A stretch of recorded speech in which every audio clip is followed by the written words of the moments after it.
Eles são raros, mas são muitos. Cerca de 13 milhões de brasileiros têm doenças consideradas raras, ou seja, que atingem 1 a cada 2.000 indivíduos. Em Minas Gerais, graças à ampliação do teste do pezinho, muitos diagnósticos têm sido feitos de forma precoce. Só que esses pacientes, gente, ainda enfrentam uma longa batalha para conseguir os tratamentos. Uma jornada de luta que, na maioria das vezes, tem só uma protagonista: a mãe.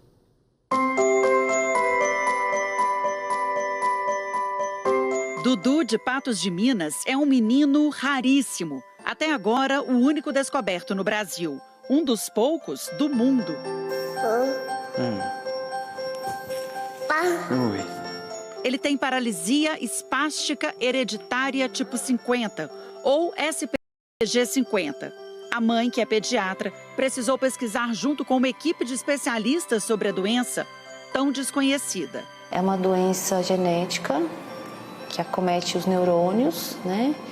E ela é progressiva, ela é degenerativa, e a previsão é que em torno dos 10 anos de idade as crianças fiquem paraplégicas, em torno dos 20 anos tetraplégicas e por volta dos 30 anos já em estado vegetativo.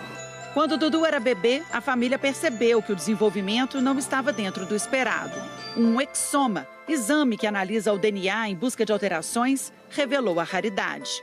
Menos de 100 pessoas no mundo têm SPG 50. No primeiro momento não tivemos nenhuma solução, nenhuma perspectiva aqui no Brasil, mas começamos a correr atrás, e principalmente a Débora, né, como médica, de um tratamento, e foi onde eu digo que a gente teve, no meio de toda uma loucura, uma sorte de descobrir esse estudo para tratar essa doença nos Estados Unidos, que naquele momento estava recrutando crianças para participar da última fase de aplicação da medicação. A gente começou a correr atrás de recursos financeiros para financiar essa aplicação dessas 8 doses, dessas 8 crianças. E basicamente é isso que falta. A Organização Mundial da Saúde classifica uma doença como rara quando ela atinge uma pessoa a cada grupo de 2.000 habitantes. São 13 milhões de raros no país. E a ciência já conhece muitas dessas doenças raras. 8.000. Mas descobrir uma dessas doenças pode ser uma saga. Um paciente raro no Brasil leva, em média, 8 anos para ter uma resposta. O teste do pezinho é uma ferramenta importante. Aquela gotinha de sangue retirada do calcanhar do bebê revela muitos diagnósticos. E esse resultado a família tem, a partir da data do nascimento da criança, geralmente em torno de 7 dias ela já recebe o resultado. Dependendo do nível de alteração, essa criança já vem direto para os ambulatórios especializados, principalmente aqui em Belo Horizonte. A Lei Federal 14.154 de 2021 determina que 53 doenças sejam rastreadas no exame do SUS. Mas até agora, em boa parte do país, são só 6. Em Minas, 15. Só com esta expansão, em menos de 2 anos, foram descobertos 291 bebês com alguma das 9 novas doenças incorporadas. Todos já estão sendo tratados pelo SUS. A Helena é uma delas. A família descobriu a doença rara a tempo de saber que a bebezinha precisa de um transplante de medula. O pai é grato ao teste do pezinho mais completo, que revelou a doença. Se não fosse a ampliação dele, a minha filha não ia... Ela morria sem a gente nem saber o que era. O sonho é o transplante. E ver ela crescer, né? Poder desfrutar dessa vida aí.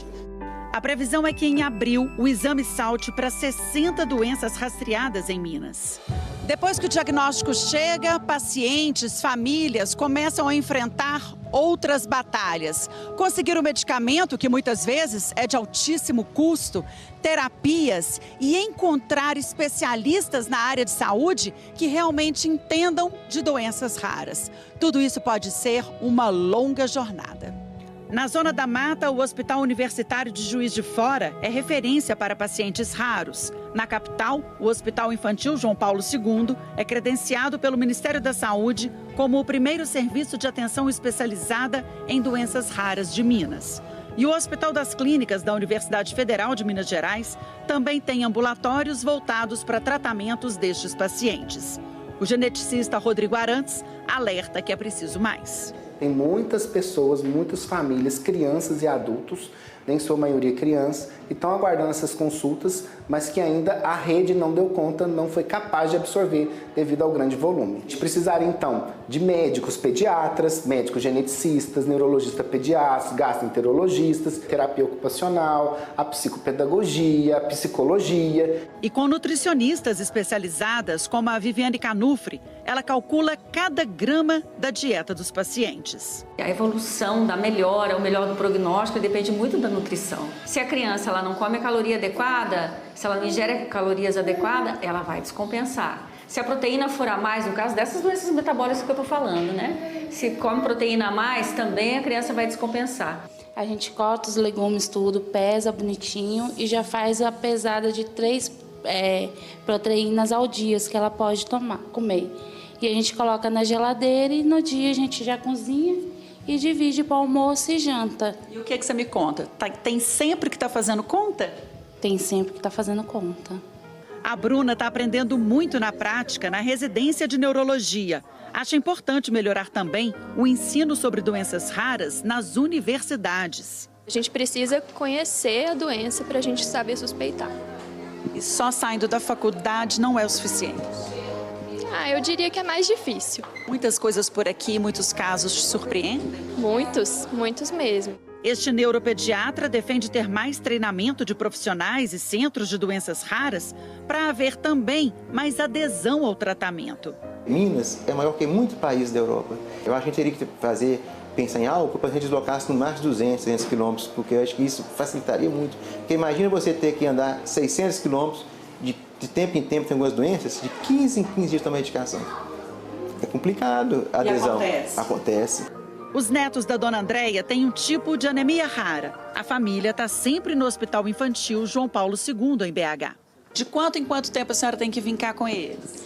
Agora, de 21 em 21 dias, para transfusões. Viemos de ônibus. Os diagnósticos estão aumentando e com o aumento cada vez maior, a gente for implementar o teste pezinho por mais de 50 doenças, eu acho que a estrutura centralizadora não vai comportar. Conseguir medicamentos de alto custo é outra saga. Quando o diagnóstico da Jula chegou, a fórmula não veio junto. E a dieta? Demorou? Bastante. Quando descobriu, não teve a fórmula? Não.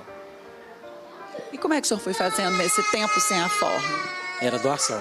Para a Defensoria Pública, a batalha para defender os direitos dos raros não está fácil.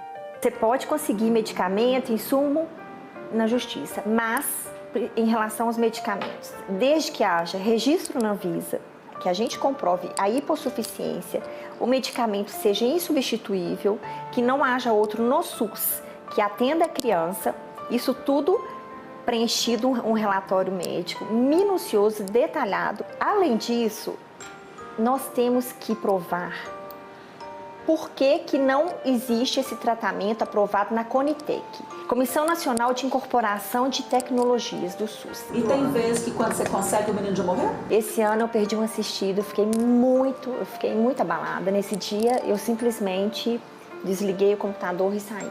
Falei, hoje eu não trabalho mais, estou em luto. A Defensoria se juntou a uma ONG e montou este ponto de doação de medicamentos para socorrer, pelo menos provisoriamente, quem está na luta contra o tempo. Criamos um ponto de apoio dentro da Defensoria, na sede 4, que é na Avenida Bias Fortes, 431, quarto andar, em Belo Horizonte, e fornecemos diversos medicamentos para os nossos assistidos. A Camila também é voluntária pelos raros. Criou um aplicativo para facilitar a jornada de quem está em busca do diagnóstico e de tratamento. A gente quer que tenha um lugar que a pessoa pensou em doença rara, ela fala assim, peraí, eu tenho um lugar que eu vou encontrar pessoas que vivem a mesma coisa que eu e profissionais os quais todo aquele conhecimento eu posso agregar e buscar caminhos para a minha jornada. E, obviamente, também um reforço de política pública, sabe? Um lugar para a gente poder ter voz. Sessões de fisioterapia, fonoaudiologia. Nem sempre o poder público, os planos de saúde, oferecem estes serviços como os médicos prescrevem.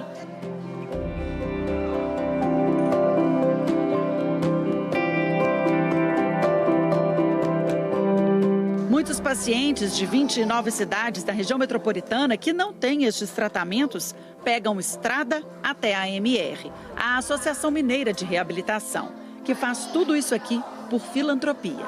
Tem gente que vem aqui de Sarzedo, de Baldim, perto da Serra do Cipó, de Mateus Leme, de Lagoa Santa. Porque os municípios nem sempre têm reabilitação. Nem sempre tem reabilitação. E aí o que a diretriz do SUS diz pra gente é que, né, isso está na lei, que quando o município não oferece reabilitação, ele deve ou pagar particular por esse serviço, ou ele tem que fornecer transporte para um município que forneça.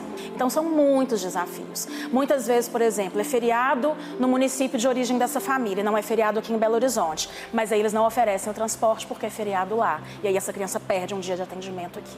A AMR também cuida do emocional das mães. Então a gente vê assim, mães que choram, mães que emocionalmente estão muito abaladas, mães que necessitam de um apoio psicológico, psiquiátrico, que o apoio psicológico a gente consegue oferecer aqui na medida do possível. A nossa equipe conta com psicologia para as crianças e para as mães. Elas enfrentam angústias. E qual o seu medo?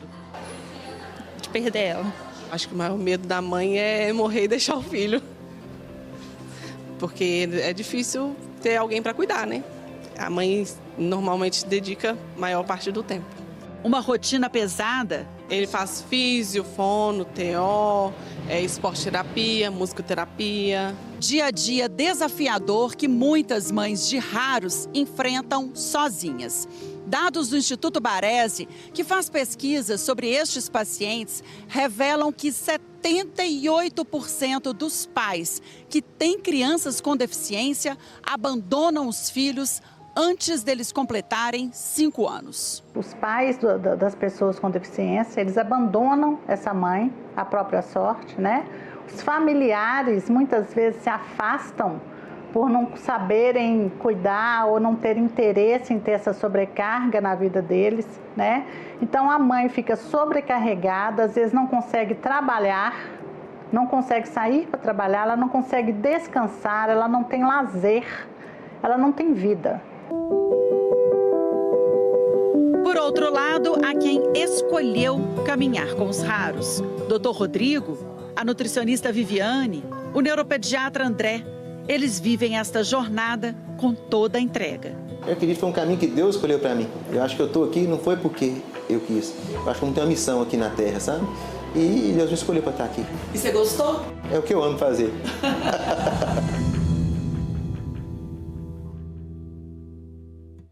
Que lindo isso que esse médico falou, né? E que essa rede de apoio seja cada vez maior.